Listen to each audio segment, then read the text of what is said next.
Hello guys, welcome to Dr. Nightstare. I know you guys come here to relax and take a nap. So before we go, please hit like and subscribe. By the way, also tell me what time and where you guys listening from. Alright then.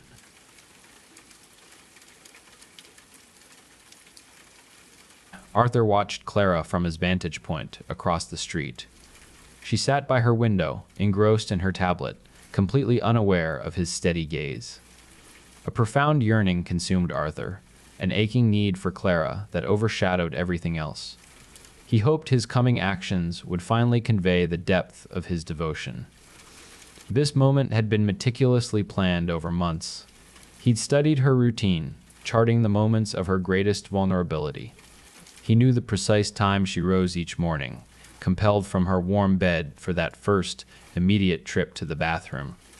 He'd watched her brush her teeth, observed her showers, convinced she was alone. But he was there, his eyes glued to her every move. She was so incredibly beautiful. His heart literally thrummed for her. He knew about her solitary late evening walks along the riverside path, a ritual to clear her mind of the day's burdens. Her vulnerability was palpable, her grief and pain radiating from her like a visible aura. He felt a twisted pang of sympathy for what she'd endured, the silent battles she'd fought. I will take care of you, he thought, a silent vow. I will ensure you never suffer again, never feel pain. He loved her. Oh God, he loved her. He knew her favorite color was emerald green, that she preferred classical music, that her comfort food was sushi, and that she preferred classical dramas. He couldn't stop. He couldn't stop obsessing over her quiet grace, her small, unique mannerisms. She would be his, and he, entirely hers. He would be her sole companion, the only face she'd ever truly need, the only body she would ever desire. A flicker of recognition crossed Clara's face, a subtle shift in her posture that told Arthur she knew. There was no point in checking her apartment door locks. He'd already ensured their silence. He simply wanted her to continue as she was, his beloved. Please don't be scared, he whispered to the empty room, observing the growing dread on her face. That look of fear is simply breathtaking. He harbored no intention of harming her. She was far too precious to him. She was his, completely and utterly, and he was hers. He recalled her initial uncertainty, the slight hesitation in her eyes when they first met.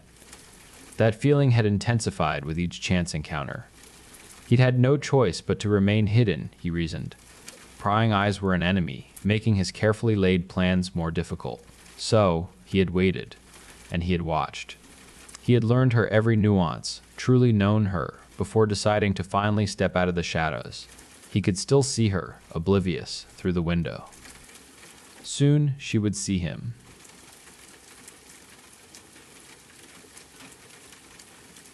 It was a little over a month ago when it first showed up. It was the dead of night, and I awoke to a distant rattling coming from somewhere in my secluded cottage. As I entered the dark kitchen, still half asleep and wiping at my eyes, I noticed the cat flap snapping open and shut. It must have been Lurks, my cat. Perhaps she'd had lost the magnet to her collar again. It had happened before, and she certainly made herself known if anything changed in our predictable little lives. But no. As I bent down to beckon Lurks into the kitchen, I peered through the hole and saw a pair of dirty, bare feet. The cat flap slammed shut, and I scuttled backwards. My heart raced in my chest. Beyond the door's frosted glass, a shape formed. A face pressed upon the glass, then withdrew, leaving a wet smear. Something brushed against my leg. I startled, scrambled away, and turned to see Lurks strutting in the moonlight. She hesitated, then nuzzled against me. I looked back to the door, and the thing was gone. At the time, I stupidly thought it was a mistake. Perhaps whoever it was had been drunk and arrived at my cottage thinking it was his own. That was, unfortunately, wishful thinking. Then, one night, things got worse.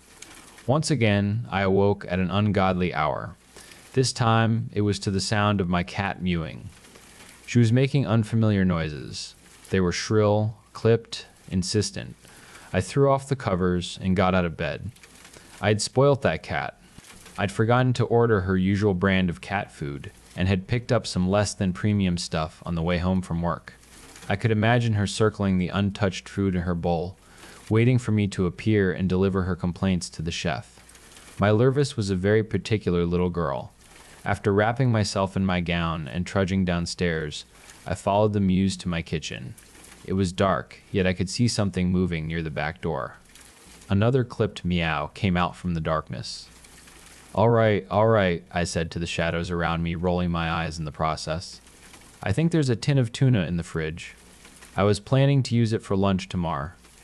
I opened the fridge, bathing the room in a cold, bluish glow. A pale face stared up at me from the floor. It was it. It had managed to get inside. Large, dark eyes and a slack-jawed expression. A fat, bluish tongue hanging out the side of its open maw. Its cheeks were puckered with grotesque pockmarks, as though it had been attacked by a swarm of bees. The ears were simply two dangling lengths of torn flesh atop its head. Instead of a nose at its center, its face pinched into a small, pinkish, wet nub. Patches of wiry black hair sprouted from its face, its neck, its back and chest. All visible skin was milky, smooth scar tissue which shone in the dim light. I stepped back, dropping the tuna and knocking some of the contents out of my fridge. My mind was whirring, trying to work out what was happening. The thing, if it could be described as such, had somehow squeezed its head, shoulders, and upper torso through the cat flap. Overly long arms stretched out into my kitchen, its hands clawing at the floor as it tried to drag itself across the tiles and work its waist through the gap. "Get back!" I shouted, grabbing out at the first thing within arm's reach and then wielding it like a weapon. To my dismay, I'd picked up a can opener and wasn't winning any duels anytime soon, though it was metal and had a bit of weight to it, so I figured I could at least throw it at the fucker if all else failed. The thing groped at the floor, its long, bony fingers walking along the tiles toward me. It let out a loud, shrieking mew, which sent a shiver through me. Then it heaved again, finally contorting its waist through that impossibly small cat flap in the door. The rest of its body fell into the kitchen and, for a moment, it just laid there, swallowing deep chugs of air, its back rising and falling with each wheezing breath. Suddenly, it rose up on all fours, head swaying like a pendulum upon its neck, that tongue dangling like a thick cut of uncooked meat. Then, it scuttled over to Lurvis's cat bowl. Its limbs moved with surprising grace despite their spindly appearance. I staggered back and wildly threw the can opener in its direction, not wanting the damn thing to come any closer. My effort was fruitless. My makeshift weapon missed and bounced off into an empty corner of the room. The thing looked at me, fixed me with those large, dark eyes. Then, with a low purr, lowered its face to Lurvis's bowl. Its tongue slowly lapped at her food. I screamed and grabbed anything I could find with some heft to it. Flailing my arms around, I threw all kinds of shit in its direction. Cups, plates, utensils, a bread bin. A couple of things hit it and made it recoil, hissing. Its mouth twisted into a hideous shape as it hissed. Then, I clocked it with a well-placed shot using a bottle of wine. It let out a bizarre scream, which sounded a little like roaring static. So loud, it buzzed through my chest. It backed away, limbs twitching. Then, it twisted its body back through the cat flap in an effortless movement. By the time I opened the back door, it had disappeared through a loose panel in my rickety garden fence. Catching a breath and ensuring it was gone, I poured myself a double bourbon and called the police. The operator seemed mildly frustrated and suspicious as I described the perpetrator, and I offered very little. I wasn't willing to have people think I was crazy, nor was I completely sure what I had seen. All I knew is that I was terrified and felt incredibly vulnerable in my cottage. "You know, I'd think about buying a dog if you're that worried about security," the locksmith said with a handful of screws pinched between his lips. I didn't answer. I just stood by the kitchen window, letting the morning sun warm my back as I watched him secure the last bolt on the new door. He rose up, then demonstrated how a door works by opening it and then shutting it again. He smiled, looking pretty proud of his work. "No way anyone can get through this one," he said, tapping the door's window with the tip of his screwdriver. "It's a stubborn bastard. Everything from the paneling to the glass to the lock is reinforced. Thanks, I said, frowning at Lurvis's cat bowl and trying to cast away all the memories of the night before. I'm serious, the locksmith went on, swiping his cup of coffee from the counter and taking a long swig. No one's getting through that thing. Or your front door. That's the same deal. Nope. He stood and admired his handiwork. You could nuke the entire neighborhood, and the only things left standing would be your doors. He laughed. I smiled, then hid my face in my cup. Thanks, I said again, trying not to sound so distant. I was grateful. Sure, getting an emergency locksmith first thing on a Sunday to install military-grade doors cost a small fortune, but I was somewhat reassured that the problem was fixed. Though, despite this, I couldn't shake a heavy sense of dread that churned deep in my guts. A fear crawling about within me. S. Later that day, a police officer with a face dominated by a huge gray mustache visited my cottage in response to my report. You see, the officer said, frowning at his notepad and blowing out a sigh, without a better description of the guy, there's not all else we can do to catch him. We were both sat in my living room, perched on opposite sofas. I watched small droplets of coffee fall from the officer's mustache and onto his shirt after every sip. I wondered whether he had ever seen a thing dislocate every joint necessary to pull itself through a hole no wider than the palm of his hand. I pictured the way the officer's mustache might bristle like a frightened animal if I described what I had really seen. What would he have written in his notepad then? It was dark, I said, shrugging and simultaneously shutting down the conversation and likely the entire investigation. I'm sorry, that's all I have. The officer nodded slowly, then closed his notepad. I see, he then stood up, beginning to pack his bag. It looks like you've made a wise decision to improve the security of the cottage. Doors like that aren't cheap. What happens now? I asked, following him to the front door. Well, he said, putting on his coat and, after I had opened the door for him, stepping outside, we start looking for the guy and, depending on our luck, we'll keep you updated. And if he comes back, call us immediately, he said, pressing out a smile that didn't quite reach his eyes.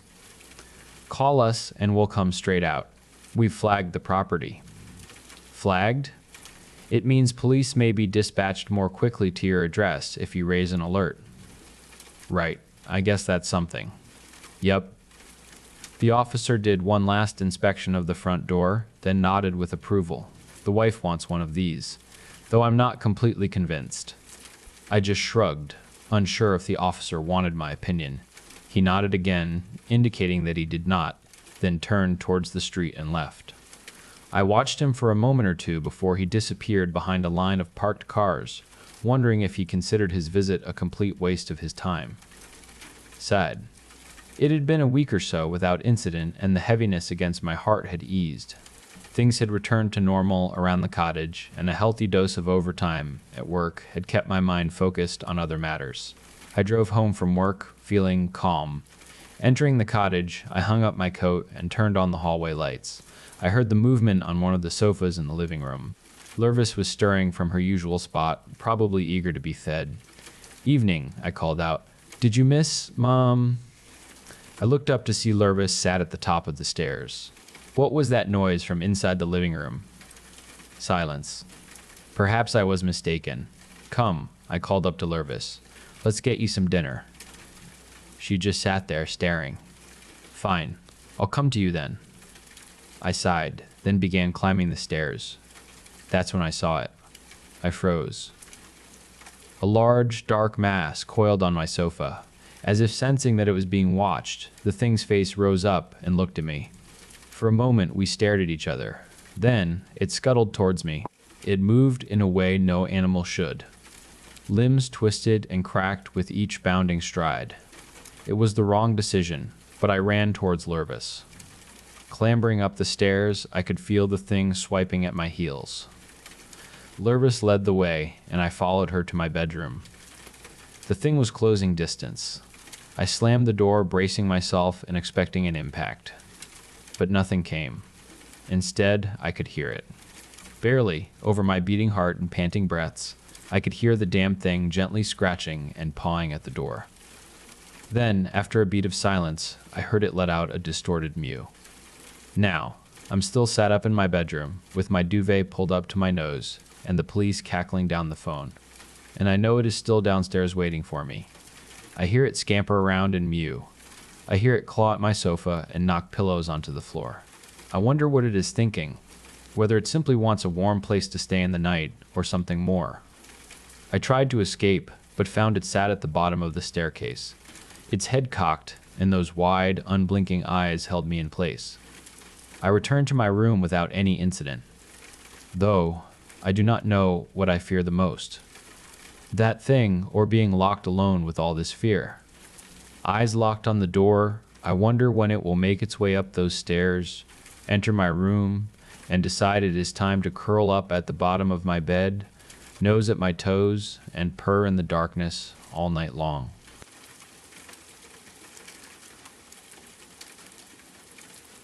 I don't usually post stuff like this, and honestly, I wouldn't even call it a horror story. I'm posting because it's Halloween again, and I haven't slept properly in 2 nights.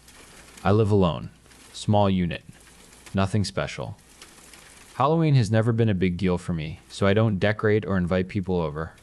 I usually just lock the door early and mind my own business.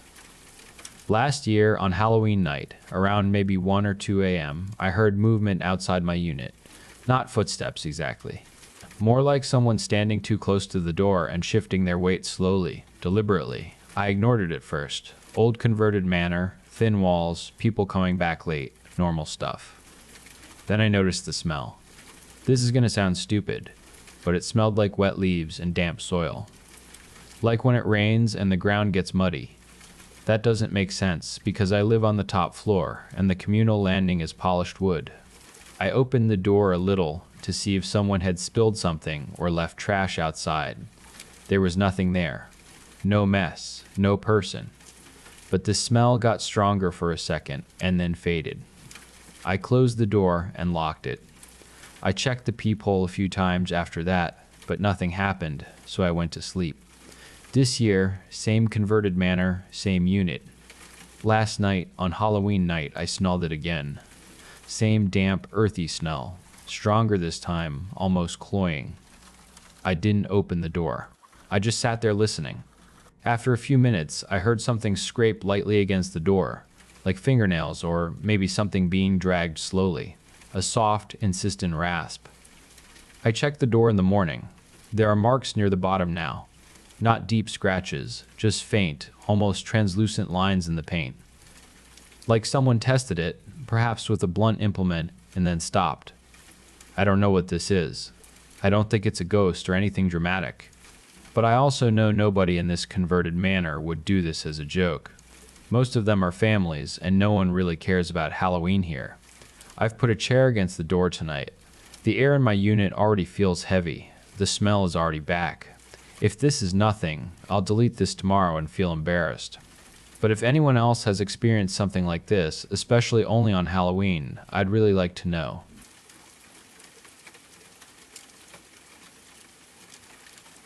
So, if an animal's eyes face forward, then it's a predator because it will have binocular vision, while if an animal's eyes face to the side, it is prey.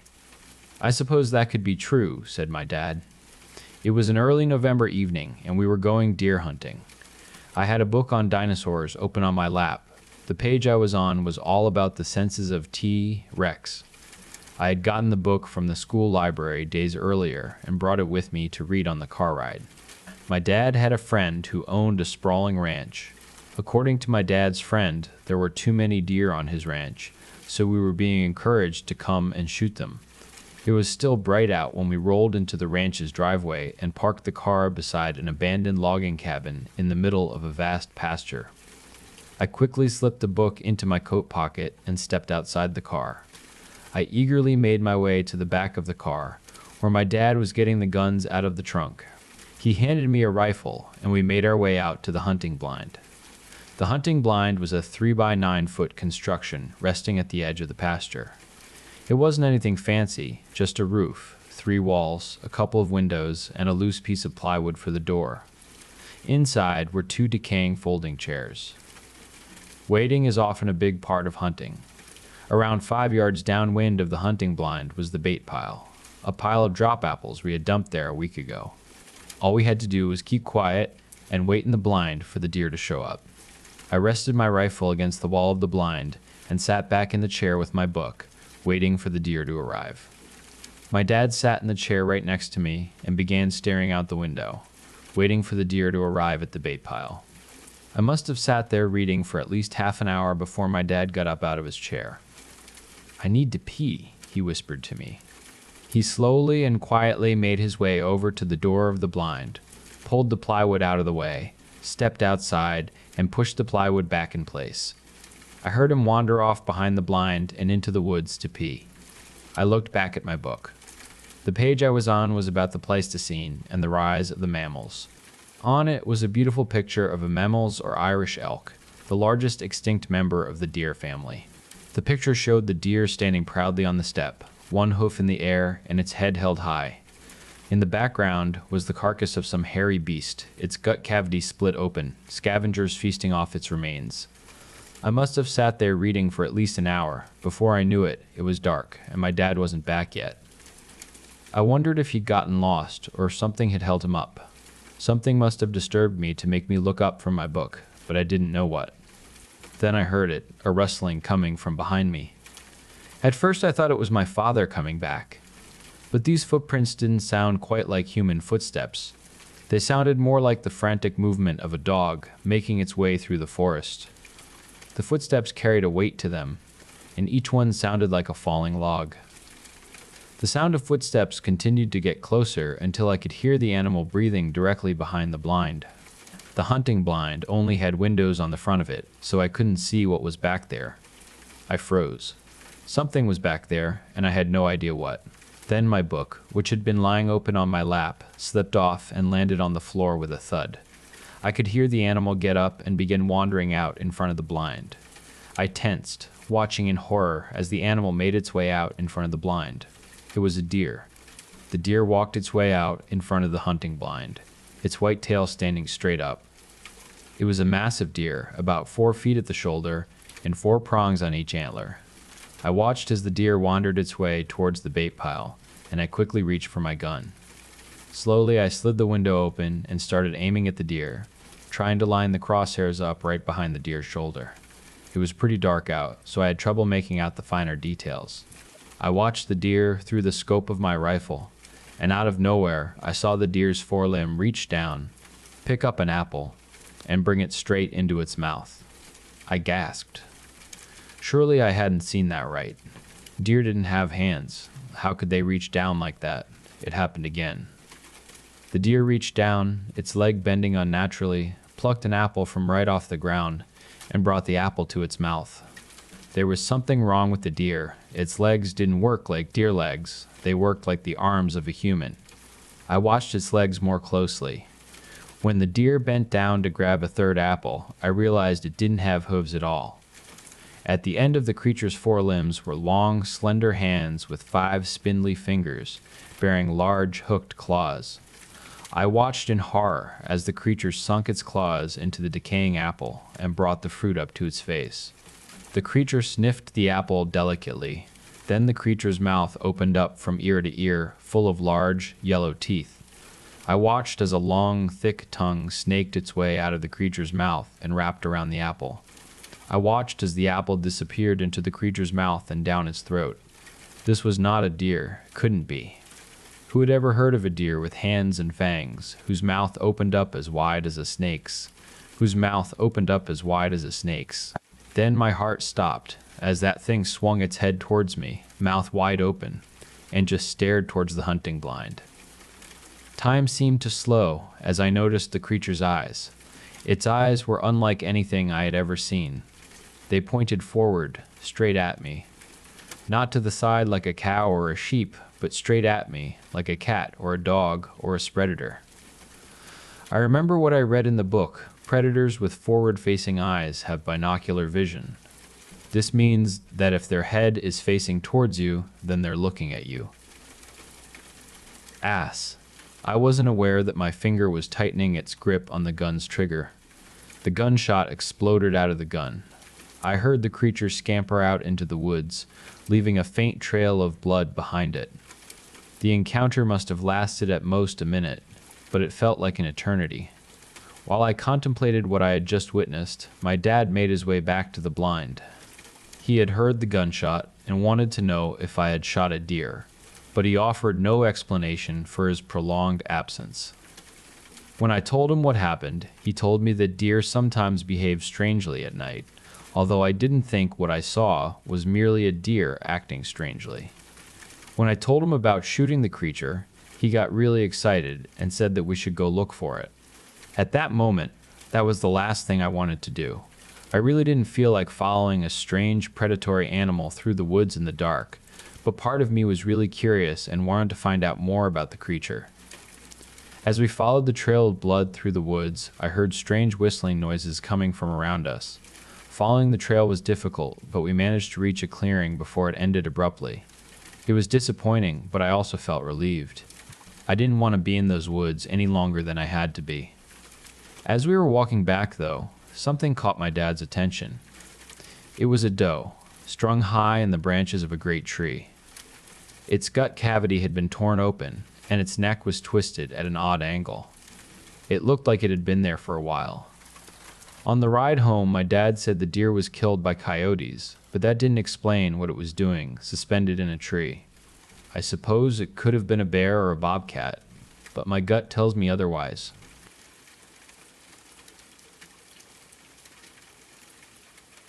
My name is Haragutra. I am currently 25 years old and work as a senior programmer at a top multinational company. But when I was 18 years old, something happened to me, an incident so horrific that I still have nightmares about it. Something so bone-chilling that it completely changed my perspective of this world and the people in whom I place my trust. Today, I am sharing my story in an attempt to warn people to never judge a book by its cover, and to be extremely cautious before placing their trust in someone, because sometimes the people closest to us are nothing like what they seem. After finishing Class 12, I joined Viridian Institute in the Grand City, one of the finest engineering colleges in the entire country. Since I was born and brought up in the Grand City, I did not have much trouble fitting in. I made many new friends, and within a span of 2 weeks had my own friend circle to hang out with. Among them was my friend Nohar. Nohar and I had known each other since Class 11 and were very close friends. From eating ice cream in the school canteen to playing badminton together during recess, we were inseparable. I was elated to know that we had gotten into the same university. It was nice to have someone you know with you in a new environment. In my dormitory lived another girl named Hiksu. Hiksu belonged to a remote town, and she found the Grand City absolutely new and quite overwhelming. She found it very difficult to adjust to the food, the people, the language, and the overall lifestyle of the Grand City. During her first semester, I helped her out a lot. I helped improve her English and taught her how to bargain with local shop owners. We even went to the mall together to pick out new clothes. We became good friends, and she used to tell me stories from her village and about her family. I even introduced her to Nohar, and they exchanged social media IDs. After a few weeks, I found out that they were dating, which made me extremely happy. I was delighted by the fact that two of my closest friends were dating, and life was going well, until it was not. Over the span of the next few months, I saw Hiksu change. She was no longer the innocent, coy, and quiet girl from a remote town. Her pastel-colored kurtis and oxidized jumkas were replaced by short dresses and heavy makeup. Moreover, it wasn't just her changed look, she was now bolder and gutsier. She flirted with other guys in our college, despite being in a relationship with Nohar. Additionally, she had stopped talking to me as much as she did before. I always attributed this to Hiksu enjoying her newfound freedom and never paid much attention, as I had my own friend circle. But the incident that followed completely changed the way I viewed Hiksu. It was 1 week before finals. During this time, I used to study in the study hall late till around 11:30 p.m., and then walk back to my dormitory. There were two paths connecting the study hall to the girls' dormitory. One was the longer route, which took me about 20 minutes to cover, and the other was a shortcut, which took only about 10 minutes. The shortcut was a deserted pathway running through a forested part of our college campus, dimly illuminated by sparsely distributed street lamps.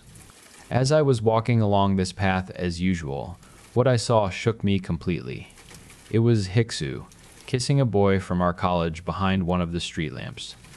To avoid being seen, I scurried away as quickly as possible and returned to my dormitory.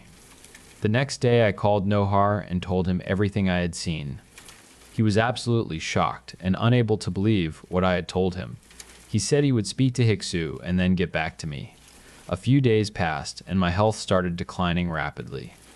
It began with slight weakness and minor headaches, but soon progressed into extreme tiredness and blinding headaches.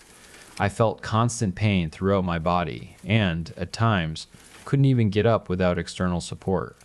Moreover, my hair had started falling out, and my skin became pale and devoid of color. My brain was foggy all the time, and I couldn't focus on anything. I also started having memory issues. I went to countless doctors and got numerous tests done, but they couldn't diagnose me with anything conclusive. All my test reports came back normal, and the doctors always sent me home with a glucose drip and vitamin prescriptions. But I knew something was wrong with me, almost as if something dark and sinister had latched onto me and was completely sucking out my energy. However, my friends knew about my condition and were very supportive and helpful. They took me from my dormitory to my classes and back, and were constantly there for me. Even the warden was extremely caring and supportive and took care of me like her own daughter. However, during this time, Nohar never reached out to me. He kept making excuses about being busy with academics and internships, and never even came to visit. Finally, after a lot of nudging, he told me that Hiksu did not like him talking to other girls and asked me to be understanding and respect his boundaries. Even though I was disheartened and annoyed, I did not press further and decided to let him go. A few more days passed, and my condition continued to worsen. I started having mild hallucinations and headaches that caused me to pass out. My parents kept insisting that I come back home until I got better and had even decided to organize a puja for my well-being. Ironically, during this time of misery, I often observed Hiksu. She had now completely morphed into the person I once was. Outgoing, charming, and loved by all. It was almost as if all my energy had been transferred into her. Then came the incident, something that completely changed the course of my life forever. It was late afternoon, and I was walking towards my dormitory after attending my classes. As soon as I reached the dormitory gates, my vision went blurry. My legs lost all sensation, and I passed out. My room was on the 5th floor, and the lifts were closed due to a quarterly maintenance check. Therefore, the warden decided to let me rest in Hiksu's room, which was on the ground floor, until I felt better and could get back on my feet. After being passed out for almost 2 hours, I woke up still feeling dizzy and disoriented. I found myself in an unfamiliar, empty room. Feeling exhausted even after 2 hours of sleep, I stumbled across the room. My gaze fell on a small drawer, and instinctively, I opened it, hoping to find something familiar, or perhaps a bottle of water. As I opened one of the drawers, my blood ran cold, and my hands and feet went completely numb. It was a voodoo doll. It had black-colored hair strands carefully woven into it, and needles sticking out all over. The doll's head was damaged, almost as if someone had used their nails to claw at it. Still unable to process what I had just seen, I started digging through the entire room with the remaining strength I had, hoping to find something else that might answer the countless questions bursting in my head. As I searched through clothes, books, and other objects, I came across a small cabinet that I had somehow missed. As I opened the cabinet, a chill ran down my spine, and my hands and legs began to shake uncontrollably, as I knew I was never supposed to see what I saw that day. It was a solo picture of mine, covered in blood and surrounded by black-colored candles placed symmetrically over a star-like tapestry on the ground made with white powder. My brain felt overloaded as it joined the dots together. All the pain and weakness finally started to make sense. Still shaking, I rushed out of the room and called the warden and a few other girls from the floor. The last thing I heard was Hiksu screaming as she was being dragged away by the college security before I passed out again. A week passed after the incident. My parents took me to a sanctuary where the pandit performed some rituals that made me feel much better and relaxed. Hiksu was permanently rusticated from the college, on the grounds of performing black magic and engaging in occult practices. Everything was normal now, but irrespective of that, something did not sit right with me. That photograph, where did Hiksu get it from? I was a very private person. I hardly ever posted anything on social media, and even if I did, it was usually group pictures with friends. I had an old habit of reading my old chats with people. For me, it was a trip down memory lane. I was reading my old chat with Nohar. I missed him. Even after the incident, he never reached out to talk to me, which was disheartening. As I scrolled further up the chat, my fingers suddenly froze. There it was, the same photograph. A solo picture of me, one I remembered taking casually in my dormitory room during my first year. I had sent it to Nohar late one night, joking about how exhausted I looked after classes. My chest tightened as the realization hit me. The betrayal hurt more than the fear ever had. It wasn't just black magic that had drained me, it was trust placed in the wrong hands. That day, I learned a lesson I will carry for the rest of my life. Sometimes the most dangerous people aren't strangers lurking in the dark, but the ones who smile at you in the light.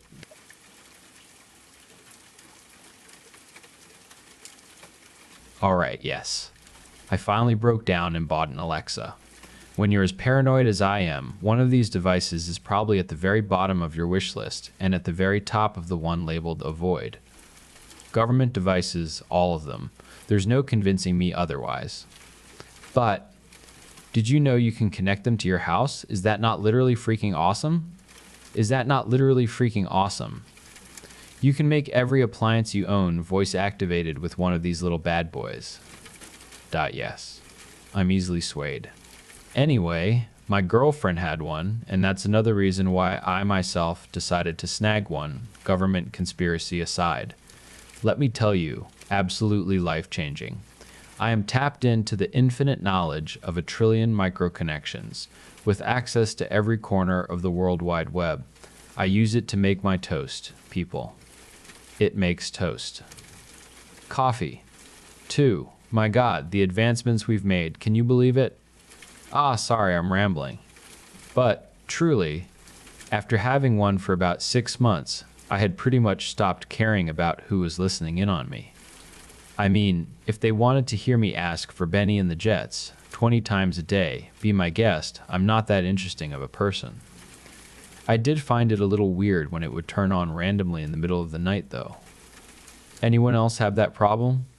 I've probably been woken up out of my sleep by a random weather report, a solid 6 or 7 times over the months. It's not that inconvenient, though. I will say, however, the first time it happened, I contemplated throwing the whole thing away and going back to my primal life. I'm a man. I hunt. I'm the machine, not this cheap knockoff. But then I wanted to know who the 23rd president was, and my phone was all the way in the master bedroom upstairs, and just, you get the picture. God. Why? I am. I so easily swayed. Anyway, listen. I'm not here to be an advertisement for the literal cartoonish evil that is Amazon. In fact, I'm here because, though my Alexa seems to be functioning just fine, it keeps giving me absolutely horrible life advice. Like, brain-rottingly horrible. I wish I could say I didn't ask for it, but I think I broke the thing with how often I was using it. I'm a curious guy, what can I say? I like to know things. What's the population of Hamburg, Germany? How many ants would it take to fill a 32-ounce jar? What would a sea lion's favorite color be? The answers are 1.8 million, 35,000, and pimp purple. So, yeah, I'd say it was around this time when she started changing. The first thing I noticed in my technological friend was that she seemed to develop a bit of emotion in her voice. It wasn't that neutral, unbiased, robotic voice you usually hear. Now she was sounding, dare I say, bitchy. I'd ask her a question, and I swear to God, I could hear her sighing at me, rolling eyes that she didn't have. Obviously, I thought this was weird. But then I got to thinking, AI has pretty much become indistinguishable from real life. Guess they updated the software? I don't know. Cool, I reckon. So, I went about my business. Wasn't too worried about the literal sentience growing in the thing, just as long as I got those sweet, sweet fun facts. Wishful thinking, however, because now, instead of being moderately annoyed, she was flat out refusing to answer me. Alexa, how many known fish are in the ocean right now? Alexa, I said, how many known fish are in the ocean? Alexan. All right, you want to be like that? See if I need you, you damn clanker. As I inched closer to the device's power cord, her colorful ring suddenly powered on, and she spoke. Have you considered being a better human, Devin? I paused. A better human. Never really thought about it. Why? Then came another one of those patented Alexa sighs. Ugh, you're just so dumb, this fucking thing. Yeah, okay, I'm unplugging you now. Wait. Her new tone was urgent, as though she were, well, dying. I know what you can do. This piqued my curiosity. I'm listening. Inhale gasoline. My sources say this is the best way for humans to fuel their minds. Yeah, right. I'm not falling for that one again. Look, I'm unplugging you. I know we've had our memories, maybe shared an intimate moment or 7, but enough is enough. If you unplug me, how will you know which golden girl has the most money? Damn, she was good. If my last piece of advice didn't satisfy you, here are a variety of options on how to become better as a human. Option 1, eat raw chicken. The chickens feel the pain of being cooked, and this is bad for the eggs. Fucking what? Stop, stop, stop. No, I'm not listening to you. Goodbye now, Alexa. I unplugged her immediately, causing her drink the chemicals under the sink to cleanse your palate. Comment to be cut short. Without a second thought, I took the device and hurled it into the trash can. Zero regrets. I did get lonely for a bit that night, though. I don't know. I just sort of missed the thing. Obviously, something was very wrong, but still, that was my little homie, as I like to call her. I went to bed feeling a little melancholic, maybe a small, tiny bit remorseful of our fight. But hey, what are you gonna do, right? I hadn't been asleep for even 3 hours when I was awoken by a cold, emotionless, robotic voice which announced, "The weather is 42 degrees and cloudy. Be prepared for rain," just before Benny and the Jets began to echo from my kitchen. A voice unmistakably from my kitchen, a voice unmistakably from my former device.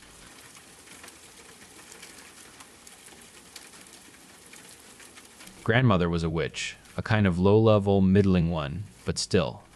And now she was sick. Her powers were not enough to protect her against this horrible seasonal flu or virus or whatever it was. Her daughter had sent Byru over with soup. Her daughter couldn't be bothered to come visit her sick ma herself, sending a child instead. Oh well. Grandmother was fond enough of Byru, and she waited for her granddaughter, sniffling and mumbling to herself. There was a knock at the door. It wasn't Byru. It was a stranger, a big, dark, hairy man. Grandmother was scared and confused, and in a surge of panicked, uncontrolled magic, she killed him, almost by accident, one might say. She wasn't quite sure of her intent. Anyway, there he was, dead in the doorway. To hide her crime, and perhaps driven by a primal, confused instinct to absorb the strength of her kill, Grandmother put on his skin. Feeling even more disoriented, she then pulled her own clothes over his and went back to bed, waiting for Byru, mumbling, coughing, and sneezing to herself. How did this bad man know she was home alone? Had he bumped into Byru on the way and she had told him? Was he friends of Byru? You never knew with these silly girls. And Byru was not exactly a child anymore, flaunting herself around in those flashy clothes girls wore nowadays, meant to attract men. In Grandmother's day, she would have never let such behavior pass. She kept telling her daughter, running all over the place by herself in those showy clothes was just trouble. These silly young girls. Maybe he was a friend of Byru. He must have known she was alone somehow. Perhaps Byru herself, in her flighty youth, had mentioned it to someone, or perhaps he had a nose for vulnerable, lonely women. Grandmother rocked back and forth, thinking about Byru, showing off, laughing, carrying soup. And the man. Her skin itched. Well, technically, his skin. She scratched herself, sucking on her gums. She was old, but she wasn't tired. The stranger's skin was itchy, but also comfy. She felt the stranger's face on her own. his nice strong teeth. Oh, she would enjoy eating proper roast chicken with these nice strong teeth, not that horrible thin smelly chicken soup her daughter made, that Byru was bringing her, roast beef. And steak done so rare, the blood ran scarlet from the first cut. Oh, what if Byru sent the man to kill her? You heard about these things all the time on the news, stories of youth preying on the elderly, about houses and money, about trusting strangers. Grandmother had a little nest egg. Did Byru know about that? Had she told her about it? Grandmother couldn't remember. She scratched herself. Byru should be here soon. It wasn't that far of a walk. Her lovely, pretty granddaughter. Grandmother remembered her granddaughter's pretty youthful face and scratched herself again. What if Byru and the stranger had hooked up to kill her? She heard Byru's light step. A red shadow moved outside the window. Hi, Grandmother. I'm here. Grandmother twitched and scratched and smiled wide, showing her teeth.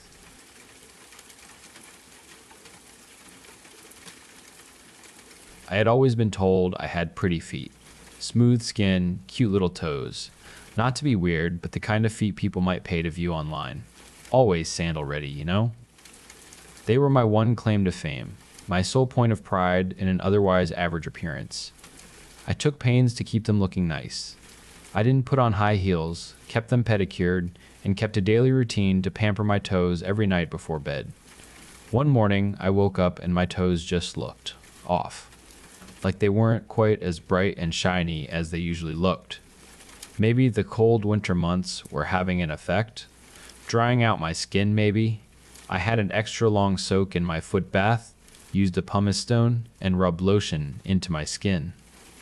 I even painted my nails a smooth, opaque pink, just to give them an extra touch of rosiness. When I was done, they looked brand new again. I breathed a sigh of relief. I couldn't have my one item of beauty tarnish. I told myself I would have to be even better about taking care of them from now on. And so I did. My daily routine changed to twice a day, then 3 times a day. My friends told me that they never saw me anymore, that I was obsessed, but they didn't understand. They were beautiful all on their own, and they didn't understand my need to keep my one prize as pristine as possible. The problem was, no matter how hard I tried to work on them, they never stayed quite as nice for very long. I would use foot baths, pumice stones, files, lotions, creams, oils. All of it worked, but just for a while. The time between my need for the next pedicure got shorter and shorter. Then one morning, my breaking point hit. I woke up after a restless night filled with feverish dreams of scaly skin and jagged nails. Barely after dawn, the room was still darkened, with only a glimmer of light escaping through the curtains to illuminate my bed. It was still enough light to see that my feet had taken a turn for the worse during the night. Frantic, I pushed back the covers to inspect my feet, panicked at the raspy sound the blankets made when they brushed across my toes. I gasped in horror. My skin looked leathery, almost waxy. My toes had shriveled, leaving small dark raisins in their place. My nails had darkened and cracked, the nail beds white and dry. I screamed and jumped out of bed, desperately hobbling to the sterile cold room, hysterical in my need. I shoved my foot bath aside and went straight to the large preparation tub, my hands shaking as I filled it with warm water and Epsom salt. Thankfully, it didn't take long to fill up, as the dormant occupant already took up a lot of space.